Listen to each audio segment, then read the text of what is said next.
Bom dia! Bom dia! Vamos começar mais uma semana intensa.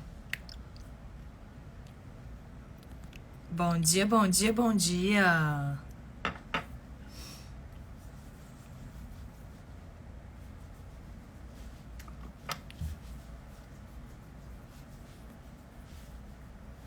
Bom dia!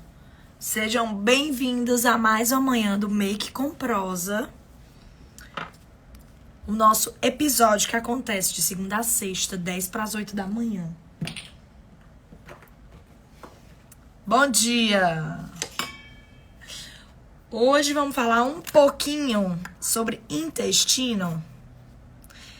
Tanto se fala hoje de intestino como segundo cérebro. Será que é mesmo? Qual é a relação que a gente tem do intestino com o nosso cérebro? Então vamos entender um pouquinho como isso funciona?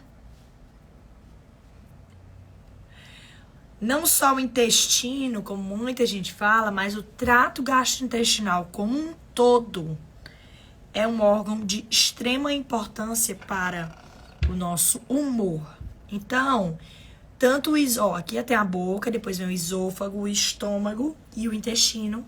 Tem o intestino delgado, o intestino grosso, reto e tchau, cocô. Então, lá no intestino, a gente tem uma boa produção de neurotransmissor. Então, dopamina e serotonina são muito produzidos a nível intestinal. Então, por exemplo, 50% aproximadamente da dopamina, que é um hormônio que está muito relacionado ao prazer, a sensação de prazer, é produzido no intestino. E 90% da serotonina, 90% da serotonina é produzido no intestino. E a serotonina é aquele hormônio da alegria, da sensação do bem-estar, do bom humor. Então imagina que se eu tenho no meu intestino a produção desses neurotransmissores e se meu intestino, meu trato gastrointestinal como um todo não funciona, o que eu vou ter? Posso ter ansiedade, posso ter depressão, posso ter tudo isso associado. Porque o intestino, ele não é o nosso segundo cérebro, ele é nosso primeiro cérebro. Por que ele é nosso primeiro cérebro? Porque para que o teu cérebro produza neurotransmissores, ele precisa de nutrientes. Então, aquela pessoa, por exemplo, por que é típico de um paciente que faz cirurgia bariátrica ele ter um humor mais oscilante? Muitas vezes ele tem um humor mais depressivo. É um paciente mais para baixo mesmo. Que tem uma labilidade de humor maior. Por quê? Justamente porque ele não absorve os nutrientes necessários para a produção de neurotransmissor, ou seja, a absorção que é para ser a nível intestinal não acontece.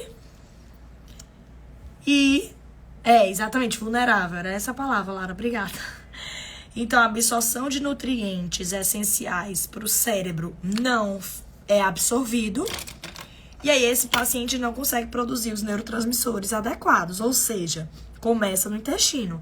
Então, por isso que ao invés de falar que o intestino é nosso segundo cérebro, nosso intestino é nosso primeiro cérebro.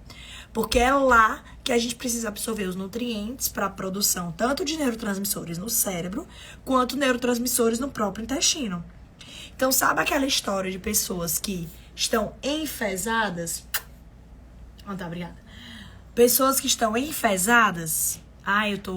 Tá de mal com a vida, tá irritada, tá não sei o quê. Pronto, a pessoa enfesada, o termo nada mais é do que ela tá acumulando fezes, o intestino dela tá preso, ela não produz uma quantidade suficiente de serotonina, porque ela não absorve triptofano, porque ela não consegue absorver vitamina B6, magnésio, tudo isso que é importante, selênio, zinco, que é importante para a produção de neurotransmissor.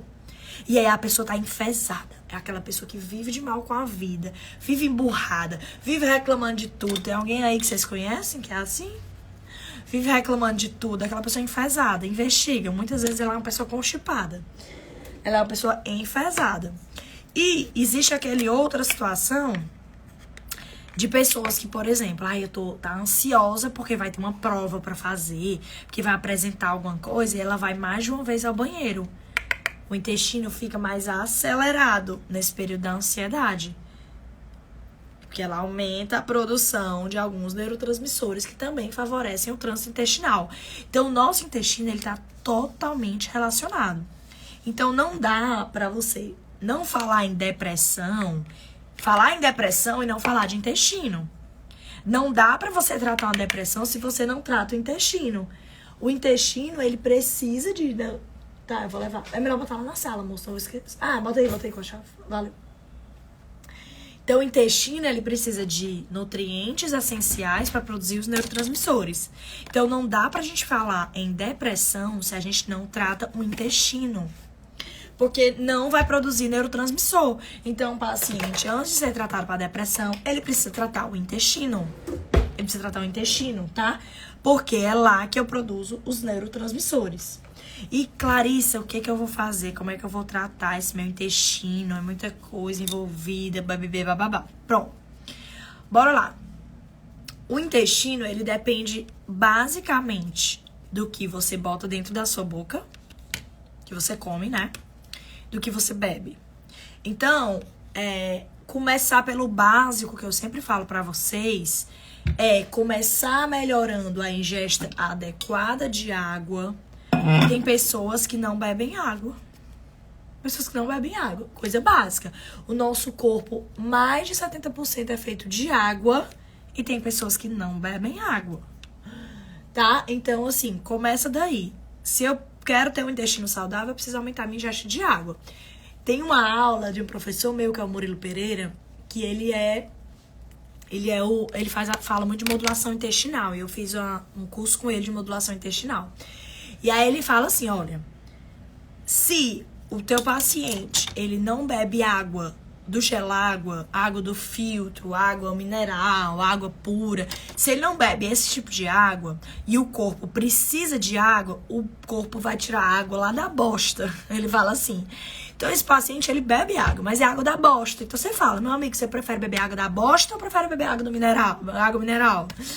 Então, se você não bebe água, o seu corpo tá pegando água das próprias fezes, né? E aí, isso leva o quê? A uma desidratação. Isso leva a um aumento de intoxicação. Por quê? Porque tu não tem nutrientes... Sabe qual é o rimo?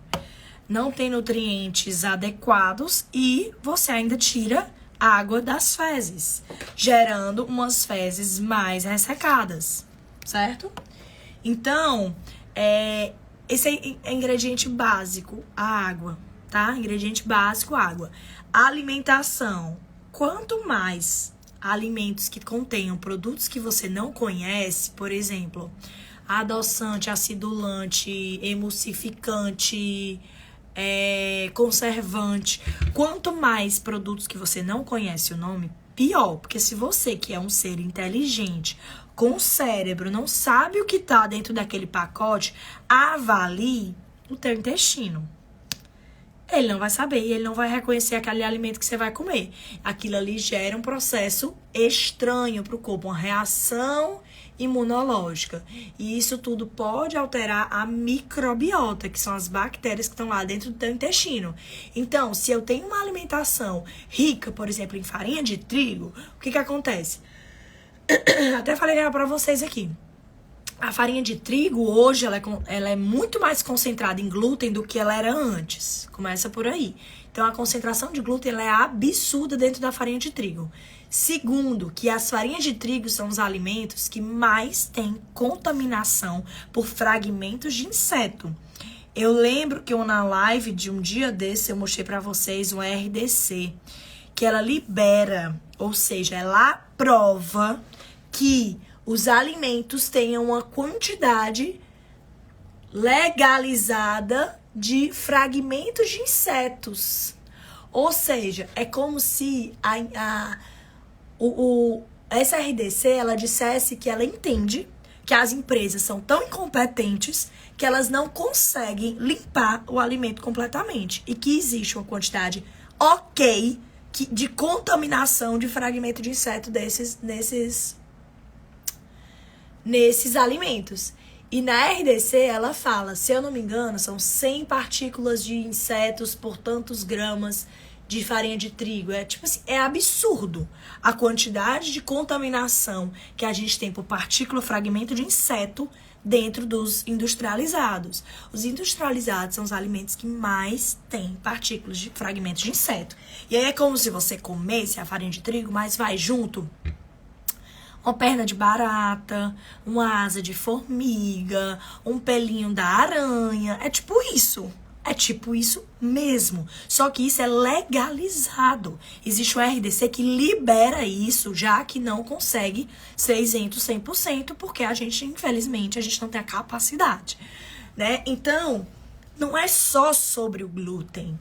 Não é só sobre a farinha. É sobre o alimento industrializado que vem numa máquina, que vocês não sabem a origem, que a pessoa não tem... Gente, vocês acham que não tem rato nessas fábricas? Rato, barata, formiga... Então, fragmento de inseto é liberado. E aí, o que acontece? Quando você libera fragmento de inseto dentro do alimento, o teu corpo produz uma reação imunológica. Então, é como se eu comer uma farinha de trigo, eu comer um biscoito. Pronto, comi um biscoito maisena, comi um biscoito, uma bolacha creme crack, comi um Nesfit, comi qualquer um desses. E aí, o que acontece?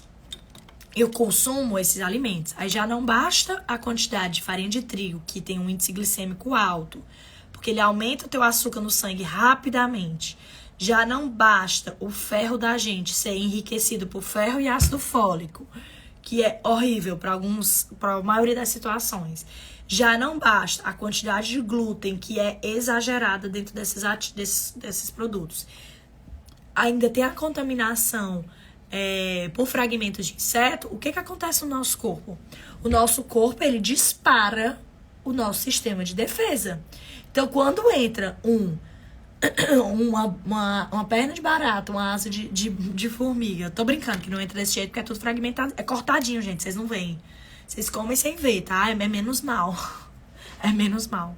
A gente não vê que tá lá. Então, quando a gente introduz esses objetos estranhos no nosso corpo desencadeia uma cascata de reação imunológica. A reação imunológica são nossos policiais. Os nossos policiais, eles nos defendem. Eles atacam para nos defender. E quando a gente consome esse tipo de alimento, a gente tem uma reação imunológica. Toda segunda-feira eu tô rouca. Vocês já notaram, né? Porque a pessoa fala demais, grita demais, canta demais, bebe. E aí esses fragmentos disparam o nosso sistema imunológico. E aí o nosso sistema imunológico é ativado diversas vezes, várias vezes ao dia. E aí esse despertar, essa ativação do sistema imunológico a nível intestinal começa a gerar uma inflamação. A inflamação, ela acontece a partir... Tá ótimo, né? Que a Sarinha botou um band-aid aqui que eu imprensei meu dedo na porta ontem. A inflamação, ela acontece a partir de um processo desencadeado. Então, o nosso corpo, ele recruta várias interleucinas, várias coisas que desencadeiam o processo de inflamação. E esse processo de inflamação a nível intestinal leva a um dano da barreira da nossa mucosa intestinal. A mucosa é como se fosse o piso e o teto. Então, imagina que eu tenho aqui um quarto, certo? Eu tenho o chão e eu tenho o teto. Quando eu tenho uma inflamação, imagina que queimou, teve um incêndio, Deus me livre, mas teve um incêndio e aí danificou meu teto, danificou meu piso. Pronto, é o que acontece quando eu tenho um processo de inflamação no intestino. E aí eu tenho um processo de inflamação, esses enterócitos, que são as células lá do meu intestino, ao invés de elas estarem grudadinhas assim, elas fazem isso, ó. Elas abrem. Então, ao invés de estar assim, ó, que se encaixa perfeitamente, elas fazem isso. Quando elas fazem isso, elas permitem a entrada de proteínas alimentares entre um enterócito e outro. E aí eu desencadeio mais reação inflamatória. E aí o meu corpo começa a mudar as bactérias que tem no intestino, favorecendo o predomínio de bactérias ruins. E aí aquela pessoa que tem gases, tem refluxo, tem má digestão, tem constipação, não absorve os nutrientes, vive fazendo deficiência de ferro, vitamina B12, vitamina B9, é depressiva, é ansiosa, ganha peso facilmente. Tudo isso tá muito relacionado. É a Leaky Gut. Amei, Tatiana. Tatiana tá entendida aí. É a Leaky Gut Syndrome, que é a síndrome da permeabilidade intestinal. Certo? E aí, deixa eu tirar essas dúvidas aqui que eu já me vou. Farinha de tapioca também é cheia de bicho? Ó. Todo produto industrializado, ele é regulamentado pela RDC para que ele tenha uma quantidade de fragmentos de insetos. Mas o que tem mais e maior concentração é na farinha de trigo. Não tem jeito, tá? É o que tem mais. Gente, a gente não tá isento. Nem comendo salada. Tu vai comer uma salada, tem uma minhoca, pode ter uma minhoquinha, aqueles bichinhos de salada. A gente não tá isento nem comendo verdura e legume, tá? A gente não tá isento disso. Eu não tô dizendo que esse é um grande problema. A grande questão é porque as farinhas de trigo, pequenas quantidades de farinha de trigo tem altas concentrações de fragmento de inseto. E como a gente nunca consome um pão uma vez na vida, não é. As pessoas, elas têm o hábito de comer o pão no café da manhã, elas comem a bolacha, elas comem o pão à noite. Então, assim, elas têm a mania de estar comendo farinha de trigo, é o macarrão, é a lasanha, é a massa. Elas têm a questão a vida é com farinha de trigo, né? E os produtos industrializados, eles estão muito presentes na vida da maioria das pessoas. Então, a grande questão aqui não é o consumo, é o exagero. Então, assim, e aí, Clarice, o que comer? Gente, não é pra viver numa bolha. Não é pra viver numa bolha. Mas o que eu queria que as pessoas tivessem atenção?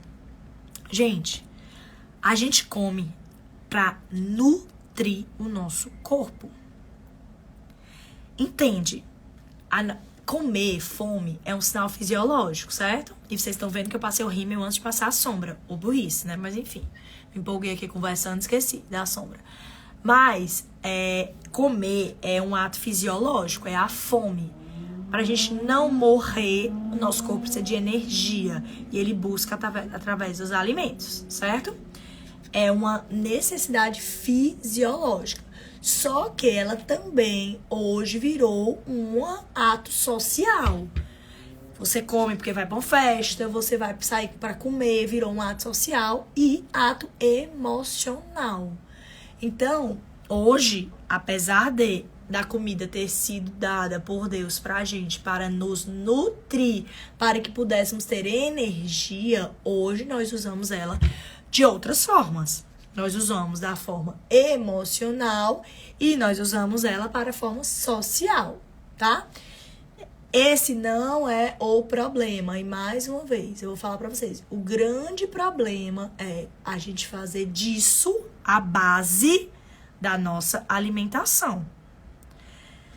A base da nossa dieta, a base de farinha, óleos trans e açúcar, isso não é para ser a base da nossa alimentação. Se vocês forem olhar os ingredientes de um pão, vocês já pararam para ver o ingrediente de um pão? Vocês vão olhar hoje o ingrediente de um pão. Vocês vão pegar um pãozinho, aí vocês vão ver a maioria dos pães, eu não tô falando todos, mas a maioria dos pães, os ingredientes são farinha de trigo enriquecida com ferro e ácido fólico, óleo de canola ou óleo de soja ou óleo de milho, óleo, esses óleos são industrializados e fazem muito mal à nossa saúde cardiovascular, tá? Açúcar, então tu junta farinha, óleo e açúcar, as três bombas juntas. E a gente consome essas três bombas. Margarina, várias vezes tem. Gente, margarina não é um alimento. Margarina não é um alimento, tá? Margarina é um produto feito pela indústria através dos óleos de canola, de soja, de milho, que é extremamente maléfico porque ele sofre processos de industrialização, é muito produto químico, altas temperaturas para conseguir extrair a gordura dessas sementes. Então, não é saudável. O que é saudável de gordura, aproveitando que a Lara botou aqui? São as gorduras que vêm da natureza. É manteiga, porque vem do leite. É a banha de porco. É o azeite. É o óleo de coco. Então, são as gorduras naturais que vêm da natureza. Se vocês escutarem alguém falando que óleo de coco faz mal, banha de porco faz mal, provavelmente essa pessoa defende que óleo de soja faz bem, que margarina faz bem, óleo de canola faz bem. Por quê? Porque essa pessoa ela é pró-indústria alimentícia. Ela quer dar dinheiro para a indústria alimentícia. Ela não entendeu o que é natural, é o que está na natureza. É o que Deus nos deu. É o que a gente pode caçar e colher. O óleo de coco, se você quiser, você pode fazer em casa. Dá um trabalhinho? Dá. Mas você consegue. O azeite, você consegue extrair de uma azeitona. A banha de porco, você consegue fazer em casa, como antigamente faziam. A manteiga, você também consegue fazer em casa. Porque são alimentos que são mais naturais. Agora, tenta fazer uma margarina. Tenta fazer um óleo de soja, um óleo de canola. Tenta fazer um óleo de milho. Eu duvido, Deodoto, conseguir fazer um óleo de milho na tua casa. Não faz, porque não é só aquilo. Gente, a composição não é só o milho. Não é só a soja. Não é só aquilo. É muito produto para poder extrair aquilo ali. Tá? São produtos comestíveis, exatamente. Não são alimentos. Não são alimentos. Tá? São produtos comestíveis, exatamente. Não são alimentos. E a base da nossa alimentação, ela precisa ser comida de verdade. Comida de verdade é a que tu dá pro teu filho quando ele começa a introdução alimentar. Tu provavelmente não dá pro teu filho na introdução alimentar pão, margarina, leite com Nescau, creme cracker, bolachinhas. Provavelmente não. Se você for uma mãe que se dedicou. Bora lá. Se você se dedicou a querer dar a melhor alimentação pro seu filho. Se você se dedicou, provavelmente você não faz isso. Pra alimentação do seu filho, você iniciou a introdução alimentar pelo quê? Com 6 meses. Legume, verdura, fruta. Não foi, não? Quem é mãe aqui que começou a deixar a introdução alimentar com 6 meses? Vocês começaram com o quê? Foi com óleo? Foi com margarina? Foi com pão? Não, vocês começaram com fruta, com legume, com verdura. Aí depois vocês começaram a introduzir as proteínas. A carne, o peixe, o frango, o porco, o ovo, o camarão. Não foi? Vocês não começaram a partir daí? Aí começaram a macaxeira, batata doce. Aí depois bota arroz, bota feijão. Não foi a partir daí? E por que que mudou? O que foi que mudou? O que foi que mudou? O problema é que a gente tá normalizando o anormal. E como meu amigo Borá tá falando aí, isso não é normal. Não é normal você se alimentar de coisas que não são naturais. É por isso que as pessoas sofrem. Elas sofrem de todas as doenças. Elas sofrem de diabetes, de hipertensão. Elas infartam, elas têm AVC, elas têm câncer, elas têm Alzheimer, têm Parkinson, têm depressão, têm ansiedade, têm doença autoimune. É por isso. É o básico. E eu não tô falando que é pra deixar de comer. Eu como doce, eu como pão, eu como sorvete. Eu como. Mas isso não é a base da minha dieta. Isso não é a base da minha alimentação. A base da minha alimentação é legume, verdura, frutas e proteínas. Essa é a base da minha dieta. Qual foi o meu café da manhã hoje? Eu comi 2 ovos e comi uma manga. E peguei um pedaço da panqueca de banana das meninas, que é com ovo e banana. Pronto. Essa é a base. Essa é a minha alimentação. Ah, o que é teu almoço? Meu almoço é carne, ou peixe, ou frango, ou porco, que é o que eu costumo aqui em casa ter. Normalmente tem uma batata doce ou uma macaxeira. E legume e verdura, salada ou legumes. Ponto. O que é teu lanche da tarde? Eu não como, porque se eu não tiver com fome, eu não como, porque isso é o normal.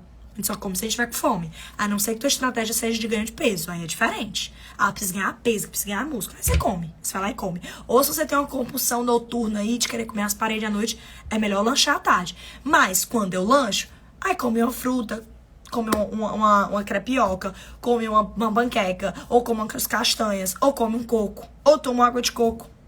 Aí o teu jantar é o quê? Igual ao almoço. Prático, simples, sem frescura. Pega o resto do almoço e esquenta. Pronto. Acabou. Simples assim. O problema é que as pessoas dificultam o óbvio. O óbvio é comer comida de verdade. O que as pessoas fazem? Dificultam. Olha, não, você tem que comer, não. Peraí, se for pra comer o frango, tem que ser o peito de frango sem gordura, porque a gordura mata, dá infarto, aí você compra o peito de frango. Aí você tem que fazer, né, fry. Ou você faz grelhado. Aí você não pode comer o arroz. Você tem que comer arroz integral. Aí você tem que fazer não sei o que lá. Aí as pessoas complicam o básico, o óbvio. As pessoas complicam. Ó. Aí você tem que comer de 3 em 3 horas, certo? Certo. Aí você bota a barrinha de cereal, porque tem que botar a barrinha de cereal, tá bom? Tem que ter a barrinha no meio do caminho. E as pessoas vão complicando. Vão complicando o óbvio. Gente, é comer comida de verdade, acabou, ponto. Simples assim. Preciso sair e eu não consigo sair dessa live. Eu também preciso sair porque eu preciso trabalhar. Mas, finalizando a live de hoje falando, estão abertas as inscrições para o Start-se, a mentoria para profissionais da saúde que desejam alavancar na sua carreira, ter sucesso, ter visibilidade e entender sobre esse mundo aqui digital, tá? Então, se você é profissional da saúde que tá me acompanhando na live ou se conhece algum, encaminha essa setinha para esse profissional e se inscreve na mentoria Start-se, que vai acontecer dia 27 e 28 de agosto, agora nesse último final de semana, tá? Presencial em Fortaleza. São pouquíssimas vagas, tá? E, por favor, encaminhe se você conhecer alguém, porque vai ser uma mentoria realmente transformadora. Se você é um profissional da saúde e quer ter sua profissão aí, a sua jornada diferenciada e transformada, essa mentoria é pra você. Joia? Adoro, Robertinho. Doutor, eu tô com ferro baixo, que eu tô... Beijo, Robertinho. Beijo, todo mundo. Tchau, tchau, tchau, tchau. Boa semana. Aproveitem essa semana. Sejam pessoas diferentes, sejam pessoas diferenciadas, sejam pessoas de alta performance, tá? Não é fácil, mas nada é fácil nessa vida. A gente tem que se esforçar para as coisas. As coisas boas, elas exigem muito esforço, né? É aquela história do que muito custa, o que muito vale, né? É uma coisa assim, né? É exatamente isso. Então, bora tirar essa bunda aí da cadeira e se mexer, fazer atividade física, fazer uma alimentação básica, cuidar da família, que é o nosso bem mais precioso, para que a gente possa viver o mais saudável possível o tempo que a gente tiver de vida. Porque ninguém sabe o dia de amanhã, mas que a gente possa estar com saúde até lá. Tá bom? É muito justo, é justo que muito custa aquilo que muito vale. É isso aí, Lara. Sabia como era, não. Bom dia, boa segunda, fui!